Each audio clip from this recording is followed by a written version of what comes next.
శృంగగిరికి పీఠాధిపత్యం వహించినటువంటి చంద్రశేఖర భారతీ స్వామి వారు అమ్మవారు పరీక్ష పెడుతుందేమో, అందుకే అన్నిటికన్నా తక్కువైనటువంటి కుక్క చేతనే వాళ్ళ యొక్క ఉన్నత స్థితి తెలిసిపోతుంటుంది.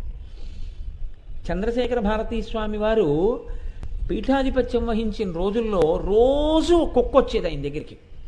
అది ఏది తినేది కాదు, మాంసం తెచ్చి అక్కడ పెట్టినా సరే అది ముట్టుకునేది కాదు. శ్రీచక్రార్చన అయిపోయి చంద్రమౌళీశ్వరుడికి నైవేద్యం అయిపోయిన తర్వాత ప్రసాదం పట్టుకొచ్చి ఆకులు అక్కడ పెడితే తిని పడుకునేది అంతే, ఏ పదార్థం ముట్టుకునేది కాదు. స్వామివారు ఎప్పుడైనా యాత్రకి బయలుదేరి విజయయాత్రకు వెడుతుంటే అది కూడా బయలుదేరిపోయేది.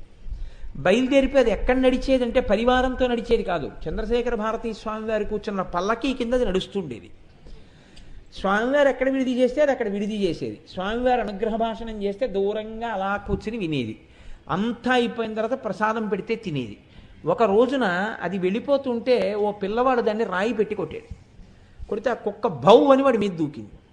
దూకితే పీఠ పరివారం ఏం చేశారంటే కుక్క ఎవరినన్నా కరిస్తే బాగుండదని దాని కళ్ళకి గంతలు కట్టేసి ఒక వాహనం ఎక్కించి 25 మైళ్ళ దూరం తీసుకెళ్ళి వదిలేశారు. వదిలేసి 25 మైళ్ళ దూరం నుంచి వాళ్ళు తిరిగి వచ్చేసారు వాహనంలో. వాళ్ళు వచ్చేటప్పటికీ కుక్క వచ్చి పడుకునుంది.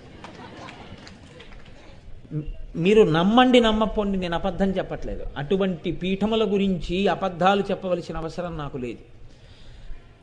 ఆ కుక్క ఆ రోజు నుంచి ప్రసాదం పెడితే తినడం మానేసింది. అది రోజు చంద్రశేఖర భారతీ స్వామి వారి దర్శనం చేసుకుని అది ఏ క్షమార్పణ చెప్పుకుందో, నన్ను దూరం చెయ్యొద్దని. ఆయన దర్శనం అయిన తర్వాత ప్రసాదం తినేది. చిట్ట చివరికి ఆ కుక్క అలాగే ఆయన దర్శనం చేసి ఈశ్వరుల్లో లీనమైపోయింది. ఒక్కొక్కసారి ఉపాధి మారుతుంది, కానీ ఏ మహానుభావుడు అలా తిరుగుతూ ఉంటాడో తెలియదు.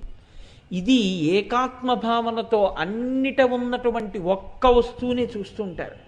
ఆ ఒక్క వస్తువుని చూడగలిగినటువంటి ప్రజ్ఞకి ఎదుగుతారే, ఆయన జ్ఞాని. ఆ జ్ఞాని మీకు బాహ్యమైనటువంటి అలంకారం చేత దొరకడు, ఆయన లోపల అలా ఉంటాడు, అటువంటి జ్ఞానంతో ఉంటాడు.